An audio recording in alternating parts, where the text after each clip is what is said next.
আসসালামু আলাইকুম। আজ 17ই ফেব্রুয়ারি 2025 সোমবার। শুরু করছি চেঞ্জ টিভি প্রতিদিনের গল্প অনুষ্ঠান। দর্শক, আপনাদের সঙ্গে রয়েছি আমি আবিদ আজম। শুরুতেই সংবাদ শিরোনাম।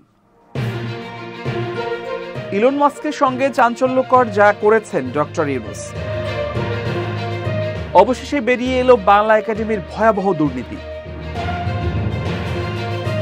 জাতীয় নির্বাচনের আগে স্থানীয় নির্বাচন হতে দেয়া হবে না, বিএনপির নেতা ফারুকের হুঁশিয়ারি।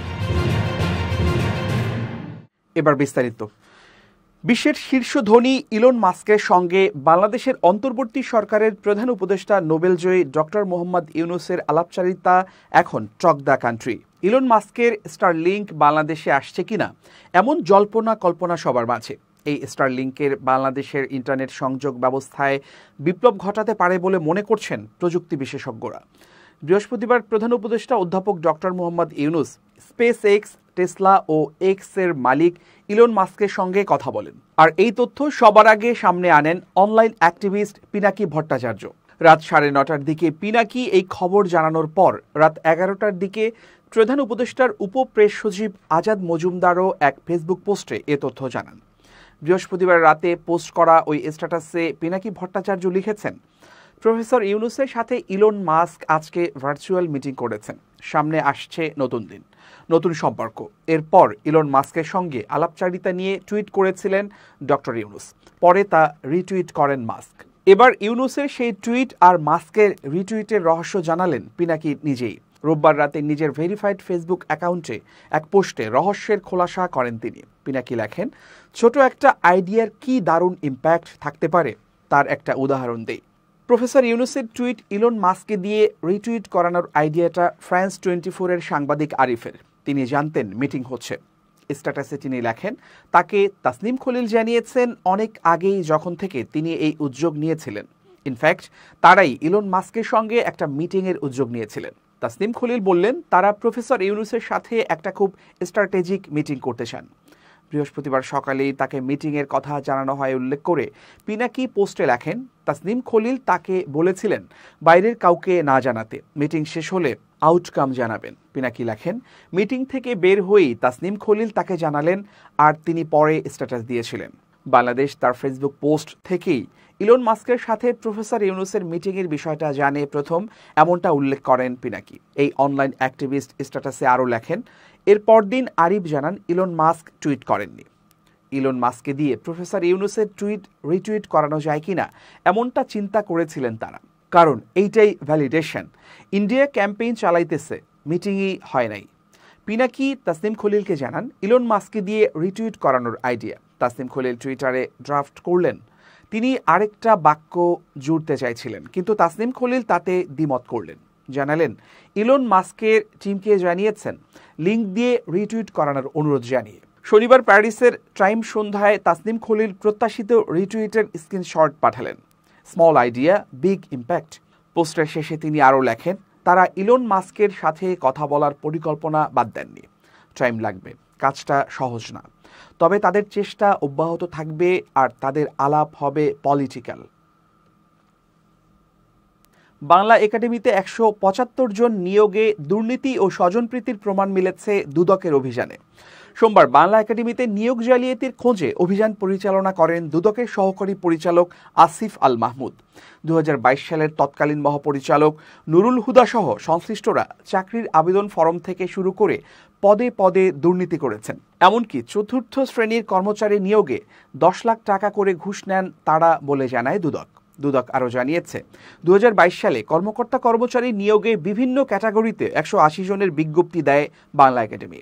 50,000 নিয়োগ প্রত্যাশী প্রার্থীর কাছ থেকে অন্তত 2 কোটি টাকা জমা হয়। এর মধ্যে 1.5 কোটি টাকা লুটপাট করেন তখনকার মহাপরিচালক মোহাম্মদ নুরুল হুদা সহ অন্যরা। একইভাবে 4,000 প্রার্থী লিখিত পরীক্ষায় উত্তীর্ণ দেখানো হলেও মৌখিক পরীক্ষায় ডাকা হয় মাত্র 500 জনকে। তবে ফল প্রকাশ না করেই 175 জনকে নিয়োগের সুপারিশ করা হয়।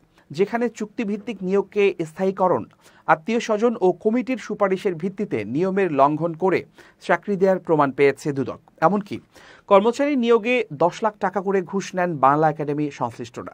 বাংলা একাডেমির মহাপরিচালক মোহাম্মদ আজম জানান, অতীতে স্বজনপ্রীতির মাধ্যমে নিয়োগের বিষয়টি তিনিও শুনেছেন। অপরাধের প্রমাণ মিললে জড়িতদের বিরুদ্ধে ব্যবস্থা নেওয়ার আহ্বান তার। দুদক বলছে, রাজনৈতিক প্রভাব কর্মকর্তাদের খেয়ালখুশি মতো নিয়োগের ক্ষেত্রে দুর্নীতিতে যারা জড়িত তদন্ত করে তাদের বিরুদ্ধে ব্যবস্থা নেওয়া হবে। বিএনপিকে টপকিয়ে জাতীয় নির্বাচনের আগে স্থানীয় নির্বাচন বাংলার বুকে হতে দেয়া হবে না বলে হুঁশিয়ারি দিয়েছেন বিএনপির চেয়ারপারসনের উপদেষ্টা জয়নুল আবেদিন ফারুক। তিনি বলেছেন, বিএনপিকে অবমূল্যায়ন করবেন না, বিএনপির ধৈর্যের বাঁধ এখনও ভাঙেনি। সোমবার জাতীয় প্রেসক্লাবের সামনে তৃণমূল নাগরিক আন্দোলনের উদ্যোগে স্থানীয় নির্বাচনের আগে জাতীয় নির্বাচনের দাবিতে আয়োজিত নাগরিক সমাবেশে তিনি এ হুঁশিয়ারি উচ্চারণ করেন। ফারুক বলেন, অনেকেই বলেন দিল্লি এবং তুরস্কের মতো দল করবেন। যে আদলে এই দল করেন আমাদের কোনো বাধা নেই, কারণ এদেশে বহুদলীয় গণতন্ত্রের প্রবক্তা, স্বাধীনতার ঘোষক শহীদ প্রেসিডেন্ট জিয়াউর রহমান। আমাদের নেতা তারেক রহমান বলেছেন, দল করেন আর দলে আসেন, দেশের বিরুদ্ধে যে ষড়যন্ত্র হচ্ছে তার বিরুদ্ধে রুখে দাঁড়ান, সরকারকে সহযোগিতা করে। তিনি বলেন, বিএনপি অতীতে জনগণের সঙ্গে কখনো বিশ্বাসঘাতকতা করেনি, ভবিষ্যতেও করবে না। তার প্রমাণ ৭১ সালের মুক্তিযুদ্ধে যখন স্বাধীনতার ঘোষণা করার জন্য কোনো মানুষ ছিল না, তখন শহীদ প্রেসিডেন্ট জিয়াউর রহমান স্বাধীনতার ঘোষণা করেছিলেন। আর বর্তমানে তারেক রহমানের প্রতি মানুষের যে ভালোবাসা, তিনি যে জনপ্রিয়তার পেয়েছেন তাতেই প্রমাণ করে। বিএনপির এই নেতা বলেন, একটি দল আছে যারা স্বাধীনতা বিরোধী ছিল, তাদের উদ্দেশ্যে বলতে চাই, কিসের টালবাহানা শুরু করেছেন আপনারা? এই সরকারকে দোষারোপ করার জন্য কি টালবাহানা শুরু করেছেন? গণতন্ত্রের সপক্ষের শক্তি হচ্ছে বিএনপি, তারা এখনও রাস্তায়। জনগণের অধিকার আদায়ের জন্য বিএনপি আন্দোলন সংগ্রাম করে যাবে, যে পর্যন্ত না জনগণের অধিকার ফিরে আসে। ছাত্র জনতার আন্দোলনে নিহতরা জুলাই শহীদ ও আহতরা জুলাই যোদ্ধা নামে স্বীকৃতি পাবেন বলে জানিয়েছেন মুক্তিযুদ্ধ বিষয়ক মন্ত্রণালয়ের উপদেষ্টা ফারুক ই আজম। সোমবার দুপুরে রাজধানীর ওসমানী স্মৃতি মিলনায়তনে জেলা প্রশাসক সম্মেলনে তিনি কথা বলেন। মুক্তিযুদ্ধ উপদেষ্টা জানান, জুলাই অভ্যুত্থানে যারা শহীদ হয়েছেন তারা জুলাই শহীদ নামে খ্যাত হবেন। এই নিরিখে সনদ ও পরিচয়পত্র পাবে নিহতদের পরিবার। আহতদের ৩ ক্যাটাগরিতে ভাগ করেছে স্বাস্থ্য মন্ত্রণালয়। উপদেষ্টা বলেন, যারা আহত হয়েছেন তারা জুলাই যোদ্ধা নামে খ্যাত হবেন।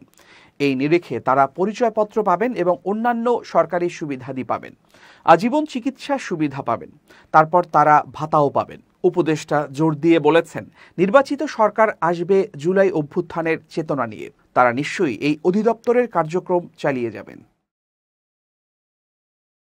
উচ্চ আদালতের নির্দেশে ২১ আগস্ট গ্রেনেড হামলার মামলায় বিএনপির ভারপ্রাপ্ত চেয়ারম্যান তারেক রহমানের বিরুদ্ধে জারি করা গ্রেফতারি পরোয়ানা প্রত্যাহার করা হয়েছে। রাষ্ট্রপক্ষের আবেদনের পরিপ্রেক্ষিতে সোমবার ঢাকার দ্রুত বিচার ট্রাইব্যুনাল ১-এর বিচারক রফিকুল ইসলাম এ আদেশ দেন। এর আগে গত ১ ডিসেম্বর বিচারপতি AKM আসাদুজ্জামান ও বিচারপতি সৈয়দ এনায়েত হোসেন এই মামলার সব আসামিকে খালাস দেন। দ্রুত বিচার ট্রাইব্যুনাল ১-এর special public prosecutor Abdur Rashid Mollah জানান, মামলায় তারেক রহমান সহ খালাস পাওয়া বেশ কয়েকজন আসামি পলাতক ছিলেন। রায়ে তাদের বিরুদ্ধে পূর্বে থাকা গ্রেপ্তারি পরোয়ানা প্রত্যাহারের আদেশ দেন আদালত। হাইকোর্টের সেই আদেশ বিচারিক আদালতে আসলে আমরা রাষ্ট্রপক্ষ থেকে তারেক রহমান সহ অন্যদের গ্রেফতারি পরোয়ানা প্রত্যাহারের আবেদন করি। সেই আবেদনের পরিপ্রেক্ষিতে আদালত পরোয়ানা প্রত্যাহারের আদেশ দেন।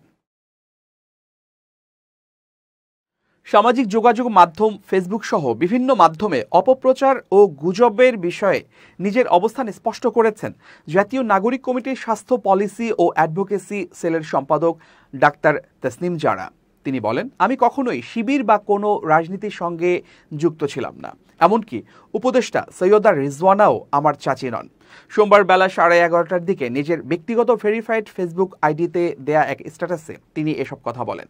ফেসবুক স্ট্যাটাসে তিনি উল্লেখ করেন, আওয়ামী লীগ ও একটি মহল আমাকে নিয়ে কতগুলো রিডিকিউলাস মিথ্যা প্রতিষ্ঠিত করার চেষ্টা করছে।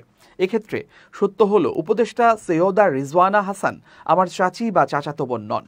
রাজনৈতিক দলে যুক্ত থাকা প্রসঙ্গে ডাক্তার তাসনিম জারা বলেন, আমি কখনোই শিবির করিনি, এমনকি আমি অন্য কোনো রাজনৈতিক দলের সঙ্গেও যুক্ত ছিলাম না। তিনি আরও বলেন, পাইলস, যৌনরোগ, মোটা বা চিকন হওয়া সংক্রান্ত কোনো প্রোডাক্ট আমি অনলাইনে বিক্রি করি না। আমার ছবি ব্যবহার করে মানুষের সঙ্গে প্রতারণা করা হচ্ছে। বইমেলায় স্যানিটারি নেপকিন ও ডায়াপার বিক্রির একটি স্টল বন্ধ করা নিয়ে বিতর্ক তৈরি হয়েছে। বিষয়টি নিয়ে সামাজিক যোগাযোগ মাধ্যম ফেসবুকে একটি স্ট্যাটাস দিয়েছেন সংস্কৃতি উপদেষ্টা মোস্তফা সরওয়ার ফারুকী। রোববার দিবাগত রাতে ফেসবুকে দেয়া ওই স্ট্যাটাসে ফারুকী লেখেন, স্যানিটারি ন্যাপকিন খুব স্বাভাবিক একটা জিনিস। সরকার এবং বাণিজ্যিক প্রতিষ্ঠানগুলো যেখানে উইমেন হেলথ হাইজিন নিয়ে সারা দেশে সচেতনতা তৈরি করেছে এবং করছে, সেখানে যে কোনো কারণেই হোক বইমেলায় এটাকে নিয়ে এই আলোচনাটা যে হইতে হলো, এটা আমাদের জন্য বেদনার। তিনি আরও লেখেন, এ বিষয়ে যেসব ভাই বোনেরা ক্ষুব্ধ প্রতিক্রিয়া জানিয়েছেন তাদের সবার বক্তব্যের সঙ্গে আমরাও একমত। আপনাদের বিস্ময় এবং ক্ষোভ আমাদেরও। যাই হোক, বাংলা একাডেমি একটু আগেই বিবৃতির মাধ্যমে জানিয়েছে, সোমবার থেকে মেলা প্রাঙ্গণে মেয়েদের ওয়াশরুমের পাশে বিনামূল্যে স্যানিটারি ন্যাপকিন সরবরাহের ব্যবস্থা থাকবে। এছাড়া অন্যান্য ব্যাপারেও তারা তাদের ব্যাখ্যা জানিয়েছে। অমর একুশে বইমেলায় স্যানিটারি ন্যাপকিন ও ডায়াপার বিক্রির একটি স্টল বন্ধ করা হয়েছে। মেলা পরিচালনা কমিটি বলছে, স্যানিটারি ন্যাপকিন বা ডায়াপার বিষয় নয়। অনুমোদন না থাকায় স্টলটি বন্ধের সিদ্ধান্ত নিয়েছে তারা। বিষয়টি নিয়ে সামাজিক যোগাযোগ মাধ্যমে ব্যাপক সমালোচনা চলছে। বিষয়টি নিয়ে এরই মধ্যে নিজের অবস্থান পরিষ্কার করেছে বাংলা একাডেমি। বাংলা একাডেমির মহাপরিচালক অধ্যাপক ডক্টর মোহাম্মদ আজম এক সংবাদ বিজ্ঞপ্তিতে বলেছেন, বইমেলায় বিনামূল্যে স্যানিটারি ন্যাপকিন বিতরণ অব্যাহত থাকবে। এবার খুব জরুরি 1 মিনিট জানাচ্ছেন ইউনেস্কো ক্লাব পুরস্কার বিজয়ী সাংবাদিক আমিরুল মোমিনিন মানিক। খুব জরুরি 1 মিনিটে প্রত্যেককে আমন্ত্রণ। প্রিয় বন্ধুরা, আমাদের প্রত্যেকের মধ্যেই কিছু না কিছু মানবীয় দুর্বলতা রয়েছে। এই মানবীয় দুর্বলতার একটি হচ্ছে অজুহাত। আমরা অনেক সময়ই কাজ না পেরে অজুহাত দাঁড় করাই, কিন্তু আজ থেকে আপনি চিন্তা করুন, অজুহাত নয়, কাজটি আপনি কেন পারলেন না, কিভাবে পারা উচিত, এই বিষয়ে প্রত্যেকেরই ভাবা উচিত। অজুহাত এক ধরনের মানসিক দুর্বলতার নাম। অজুহাত দিয়ে আপনার ব্যর্থতার পেছনে যুক্তি দাঁড় করাবার কোনো মানে নেই। আপনি আজ থেকে আসুন, যে কাজটি আমরা পারছি না সেটার পেছনে যৌক্তিক কারণ খুঁজে বের করি এবং তার সমাধান করি। অজুহাত কখনোই জীবনের সমাধান হতে পারে না।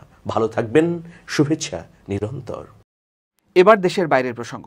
ইউক্রেন ও রাশিয়া বিষয়ক মার্কিন বিশেষ দূত কিথ কেলগ বলেছেন, ইরান ও চীনের সঙ্গে রাশিয়ার জোট ভাঙার চেষ্টা করছে ওয়াশিংটন। মিউনিক গত শনিবার নিরাপত্তা সম্মেলনে ভাষণ দিতে গিয়ে তিনি একথা বলেছেন। তিনি বলেন, দেশগুলোর সঙ্গে রাশিয়ার জোট ছিন্ন করার জন্য কাজ করবে আমেরিকা। মার্কিন এই কর্মকর্তা দাবি করেন, 4 বছর আগে ডোনাল্ড ট্রাম্পের প্রথম মেয়াদে এই জোটের অস্তিত্ব ছিল না। যখন দীর্ঘমেয়াদী চুক্তি এবং বিশাল যৌথ প্রকল্পের মাধ্যমে ইরান এবং রাশিয়া তাদের কৌশলগত অংশীদারিত্বকে আরও গভীর করে চলেছে, তখন এই মন্তব্য এলো। সাম্প্রতিক বছরগুলোতে অবকাঠামো, জ্বালানি এবং প্রতিরক্ষা খাতে ইরান ও রাশিয়া সহযোগিতার মাধ্যমে দুই দেশের অংশীদারিত্ব নতুন উচ্চতায় পৌঁছেছে। গত মাসে তেহরান এবং মস্কো একটি পূর্ণাঙ্গ কৌশলগত অংশীদারিত্ব চুক্তি স্বাক্ষর করেছে, যা আগামী 20 বছরের জন্য বিভিন্ন মেগা প্রকল্পে দীর্ঘমেয়াদী সহযোগিতার ভিত্তি স্থাপন করেছে। পর্যবেক্ষকদের মতে, ইরান ও রাশিয়া এই চুক্তিটি এককেন্দ্রিক বিশ্ব ব্যবস্থার বিপরীতে বহু মেরু বিশ্ব ব্যবস্থা গড়ার লক্ষ্যে সম্পাদনা করেছে। তবে আমেরিকা এই চুক্তিকে ইউরেশিয়া অঞ্চলে তার আধিপত্যের জন্য হুমকি হিসেবে দেখছে। কেলগ বলছেন, এই জোটগুলোকে দুর্বল করার জন্য বর্ধিত নিষেধাজ্ঞা এবং কূটনৈতিক চাপ প্রয়োগ করা যেতে পারে। রাশিয়ার বিরুদ্ধে নিষেধাজ্ঞা কঠোর করা তার আচরণকে উল্লেখযোগ্যভাবে প্রভাবিত করতে পারে। প্রিয় দর্শক, শেষ করছি প্রতিদিনের গল্পের আজকের গল্প। changetv.press বাংলাদেশের ইউটিউব জার্নালিজমের অগ্রদূত। ভিজিট করুন এর ওয়েবসাইট www.changetv.press, youtube.com/changetvpress এবং সাবস্ক্রাইব করুন চ্যানেলটি। নিয়মিত লাইক, কমেন্ট ও শেয়ার করে আপডেট রাখুন নিজেকে। ভালো থাকুন, নিরাপদে থাকুন, শুভেচ্ছা নিরন্তর।